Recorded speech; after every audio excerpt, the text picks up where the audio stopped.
I'm an actor. Not a famous one, not even close. I've mostly done stage work, a few regional commercials, one spot on a daytime crime reenactment show that my mom still has recorded on VHS. But what happened to me last year, what happened to all of us, is something no one wants to talk about anymore. A few of us tried going public, but the studio buried everything. Literally and figuratively. This isn't some Blair Witch promo or some viral marketing bullsh**t. I wish it was.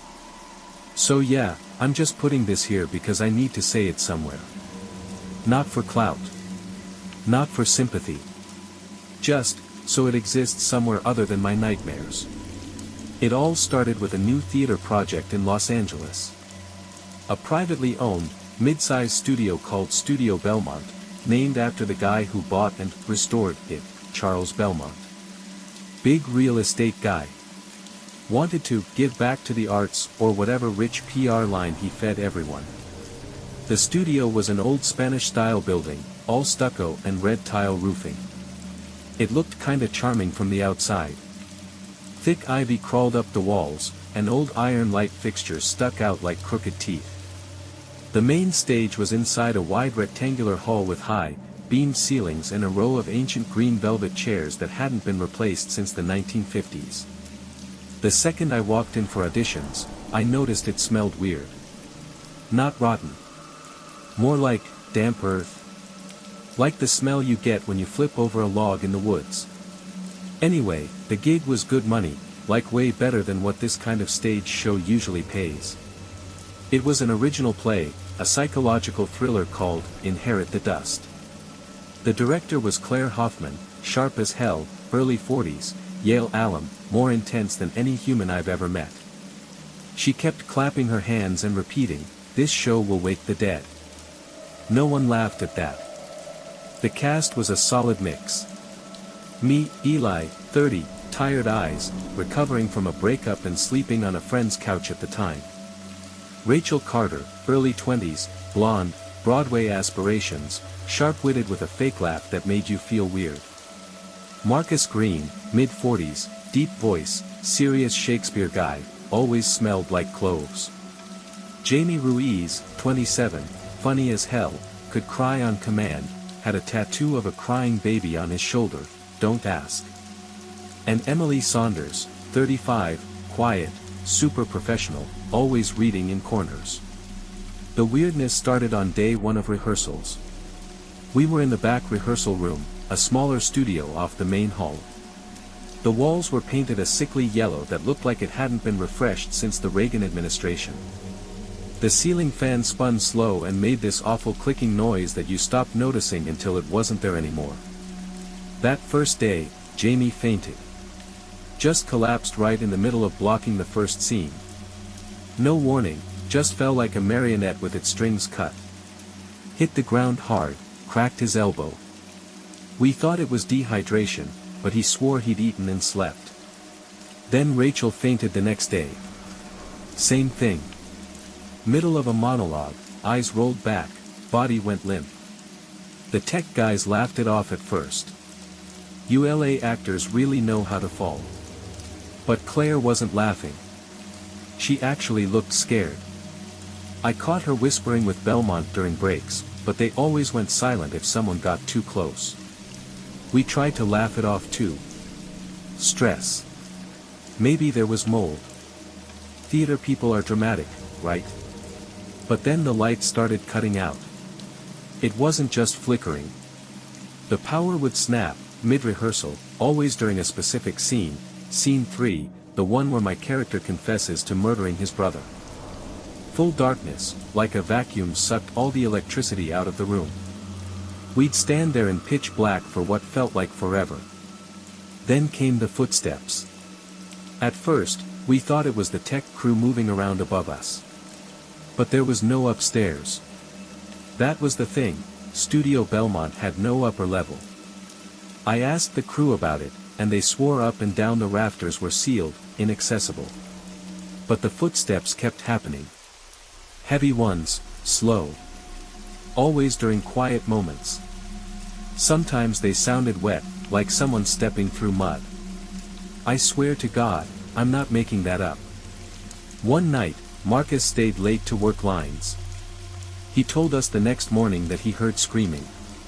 Not just yelling, screaming. High, shrill, echoing through the walls. He checked every room and found nothing. But he looked pale as hell the next day, like he hadn't slept. We started comparing notes. Emily said she kept hearing whispers in the dressing room, but every time she turned around, no one was there. Rachel had dreams about a woman in a white dress standing at the edge of the stage, just staring at her. And me? I kept finding footprints in the dust backstage, bare feet. Human-sized, deep, wet like someone had just walked in from rain. The building had no leaks. One day, I got bold and asked one of the lighting techs what was up with the place. He gave me this long, weird look, like he was debating if I could handle the answer. Finally he said, "This land used to be a cemetery. Back in the 1800s. The city built over it. Belmont knew. But he thought it was poetic. Said it added drama. He said it with a laugh, but there was no joy in it." That night, Rachel had a panic attack on stage. Started screaming mid-scene, "She's in the curtains. She's in the F*** King curtains." She ran straight into the front row and had to be sedated. Claire tried to downplay it. Called it method acting gone too far. But when I went backstage to grab my jacket, I saw it too. There was someone, something, behind the curtains. Just a flash. Pale. Barefoot. Standing just behind the velvet folds. Watching. When I pulled the curtain aside, there was no one there. I still remember the shape of its feet. They were too long. I didn't sleep after that night. It's not like in movies where someone sees a ghost and runs away screaming. No.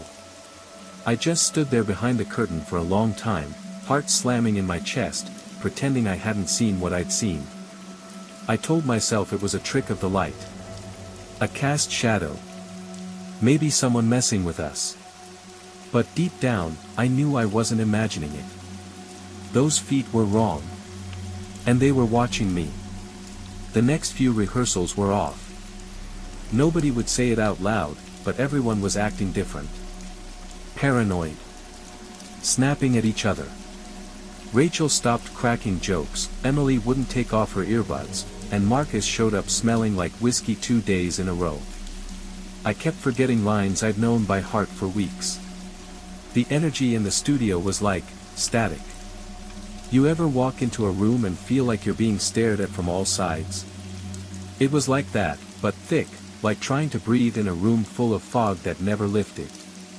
One afternoon, about a week after the curtain thing, Claire called for a full tech rehearsal. Everything was supposed to be timed, lights, sound, movement, full costumes. The works. It was meant to get us out of our funk. We started with scene 3. The murder confession. My scene. I walked on stage, in character, trying to shake the nervous energy. Jamie and Rachel stood in their positions. We hit our marks, started the dialogue. Then the lights cut out. Again. Total blackout. I could hear Claire sigh from the back row. Then, we heard the voice. A deep, wheezing whisper. From the ceiling. Get out. I'm not even kidding. Those 2 words froze the entire room. Jamie broke character and whispered, "Was that in the sound cues?" Claire jumped up from her seat. Cut the playback. That wasn't us. But the sound crew, 3 guys who had been half asleep behind their booth earlier, swore they hadn't triggered anything. They hadn't touched the soundboard. They even showed us the cue list. Nothing like that was programmed. We stood there for a while, no one moving. You could hear the fluorescent lights in the hallway buzzing faintly outside the studio. Then Rachel fainted again. She fell sideways this time, hit her head hard against one of the wooden boxes we used for set pieces. She started seizing. Full body convulsions. Jamie dropped to the floor and held her head. I pulled out my phone and called 911. When the ambulance arrived, she was conscious but disoriented. She kept repeating, "There's someone in the floor. There's someone under the F***King stage. She's looking at me through the floorboards." No one knew what to say. The show was postponed after that. Claire insisted we take 2 days off to reset, but no one believed that's what she really meant. I stayed behind after most of the cast left. I just sat in the front row, staring at the dark stage, wondering what the hell we had gotten ourselves into. That's when I saw Marcus, sitting alone near the prop room, smoking a cigarette indoors like he didn't care anymore. He waved me over without saying a word. When I sat beside him, he looked me dead in the eyes and said, "You ever dig through a cemetery?" I blinked. What? He took a drag and exhaled. Before I was an actor, I did construction. One time we had a job out in New Mexico. Town wanted to build a parking lot on what they thought was an empty lot. Ground kept collapsing under our equipment. So they brought in a specialist. Turns out we were digging on unmarked graves. Old ones. No headstones. Bones in the dirt. He flicked ash onto the floor.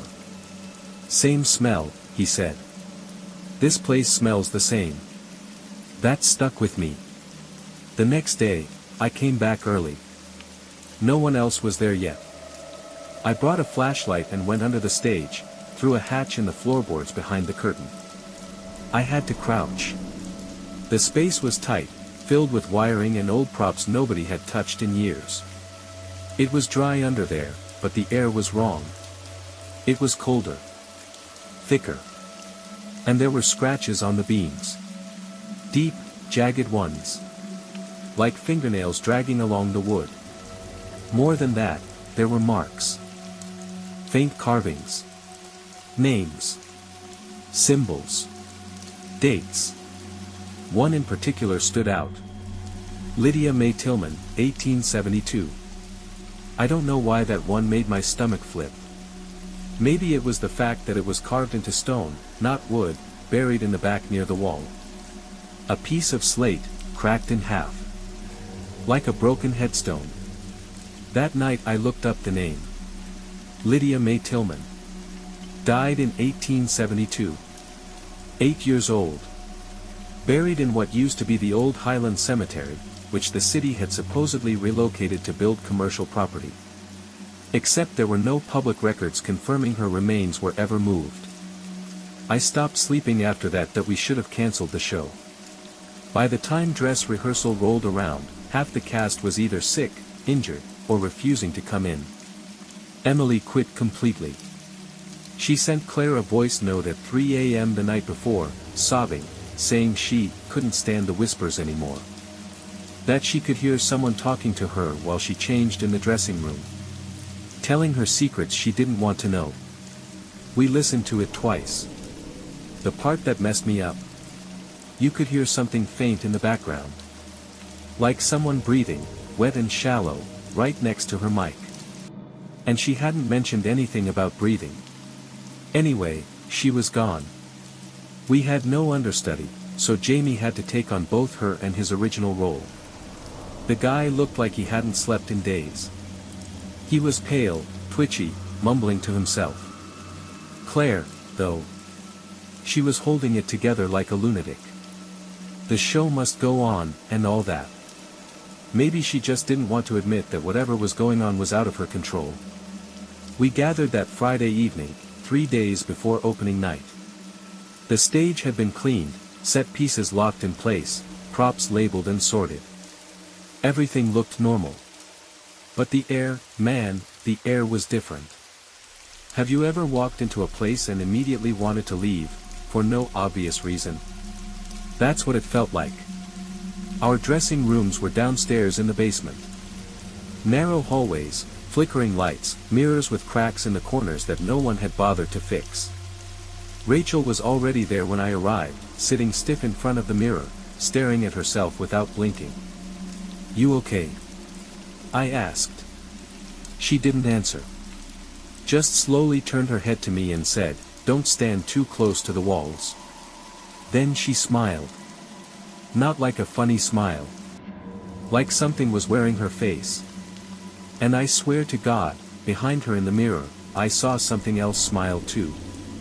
But when I looked directly, it was gone. We ran act I without too many issues, but the tension was brutal. We all jumped at every creak, every pop of the sound system. The lights flickered twice, and Claire was furious, yelling into her headset for the tech crew to stop ing around. Then came Act 2, the big confrontation scene. The moment I walked out onto the stage, something felt wrong. It was like the room got heavier. The spotlights flickered, then popped. One bulb exploded above us, glass rained down just inches from Jamie's face. He screamed and backed into a prop table, knocking it over. Claire told us to reset, but then we all heard it. Running. Heavy, frantic footsteps, up in the rafters above the stage. We all looked up at once. There shouldn't have been anyone up there. It's not accessible from inside the studio, only from a separate entrance in the back hallway. But the footsteps were real. Loud. Fast. Like someone sprinting in circles. Then it stopped. Then the screaming started. It wasn't anyone in the cast. It came from under the stage. Loud, shrill, and not quite human. Like a woman screaming with water in her lungs. Rachel collapsed again. This time she didn't just faint, she screamed too, covering her ears, eyes rolled back. Make her stop. She's not supposed to be here. She's supposed to be dead. I ran off stage to help her, and that's when I saw Jamie. He was frozen. Just standing there, facing the far side of the stage, staring into the dark. I grabbed his arm. "Jamie. Hey, what are you doing?" He looked at me, eyes wide, mouth trembling. "There's someone standing in the wings," he whispered. "There's no one there." "Yes, there is. She's been standing there the whole time. Watching us. She's in a white dress." My mouth went dry. That was exactly what Rachel said the first time she passed out. I brushed it off. Thought it was part of her delirium. But now Jamie, who never once talked about seeing anything, was saying the same thing. Claire stopped everything after that. She finally admitted we might need to bless the place. She brought in some guy the next morning. A priest or a pastor, I'm not sure. Quiet guy, mid-50s, smelled like pipe tobacco. He walked through the building for 2 hours in silence, not saying much. When he came out of the basement, he looked pale. "This building was never cleansed properly," he said. "Whatever was buried here, it wasn't moved. You built over grief. Over pain. There's still something here. And it knows you're performing on top of its bones." That night, Claire cancelled the show entirely. But it was already too late. Jamie disappeared the next day. Jamie never showed up the next morning.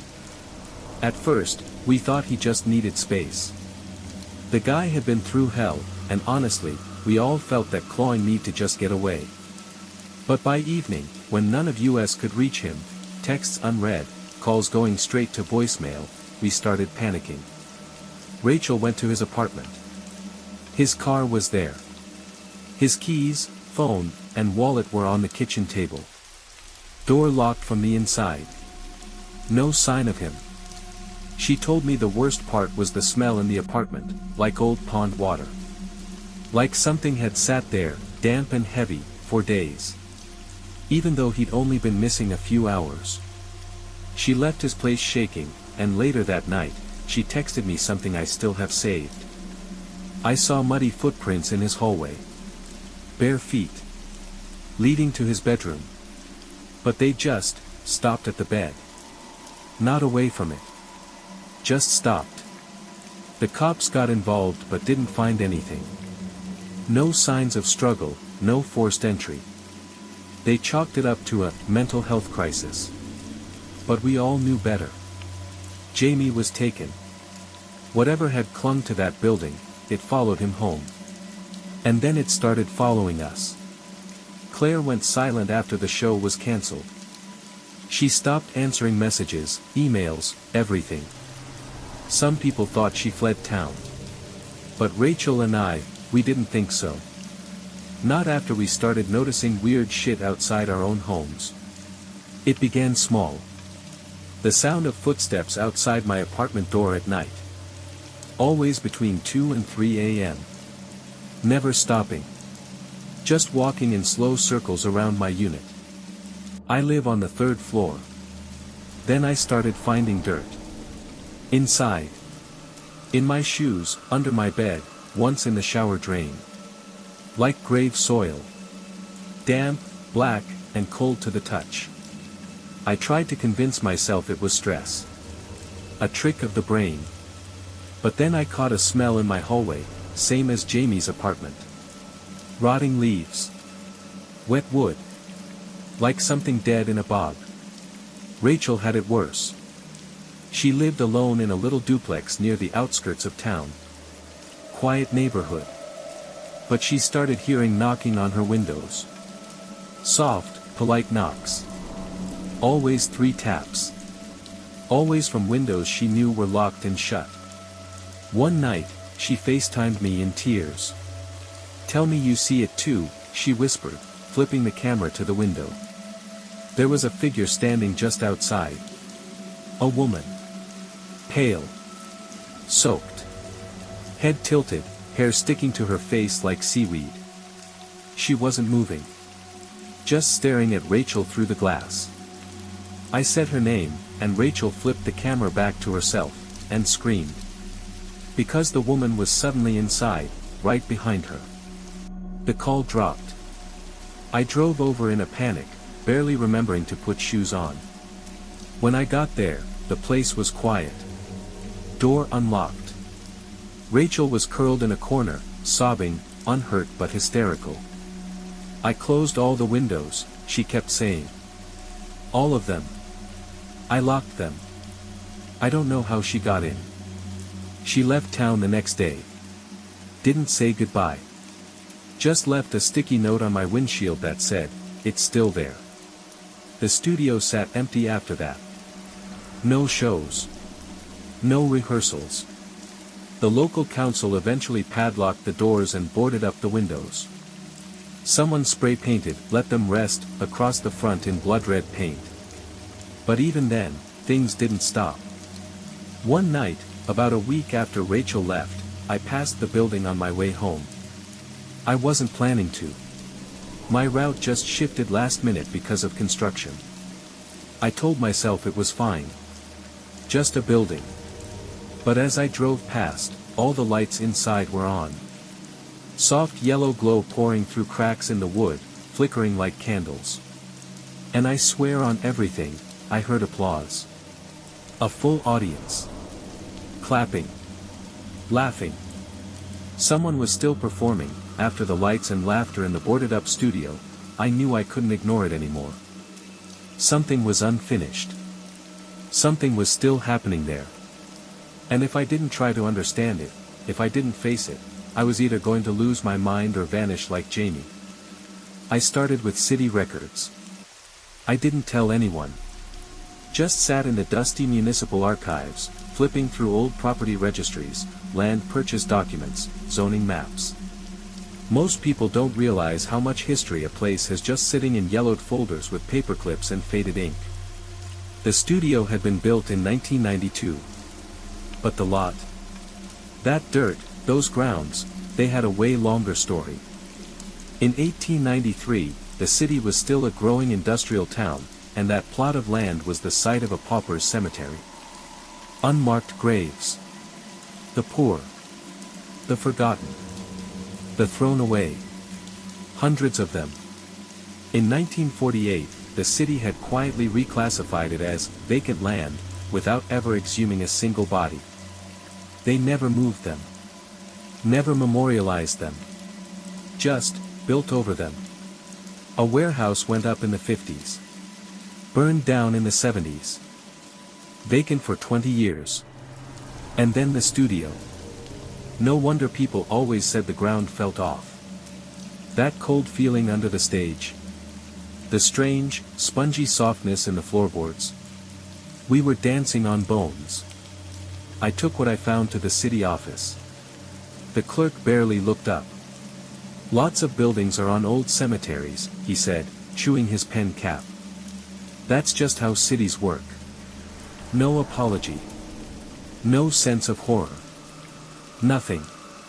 That night, I went back to the studio one last time. I know it sounds insane. I was terrified. But I had to see it. Alone. I brought bolt cutters and a flashlight. Didn't even bring my phone. Inside was worse than I remembered. Dust coated everything, but somehow, the air felt used. Like it had been breathed in and out 1,000 times. The scent of rotting flowers and burnt wood choked the air. My flashlight flickered. The floor creaked under my weight like a warning. I stepped onto the stage. And everything changed. It wasn't the dusty room anymore. The seats were full, shadows in every chair. Their heads turned toward me in silence. I couldn't see faces, just outlines. I could feel their expectation. Then, from the wings, a voice. Places, everyone.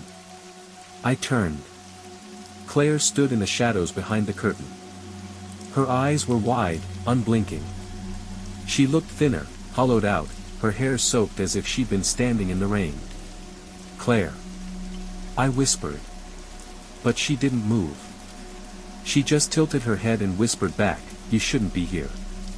The lights flared. Real lights. Stage lights. Bright and hot.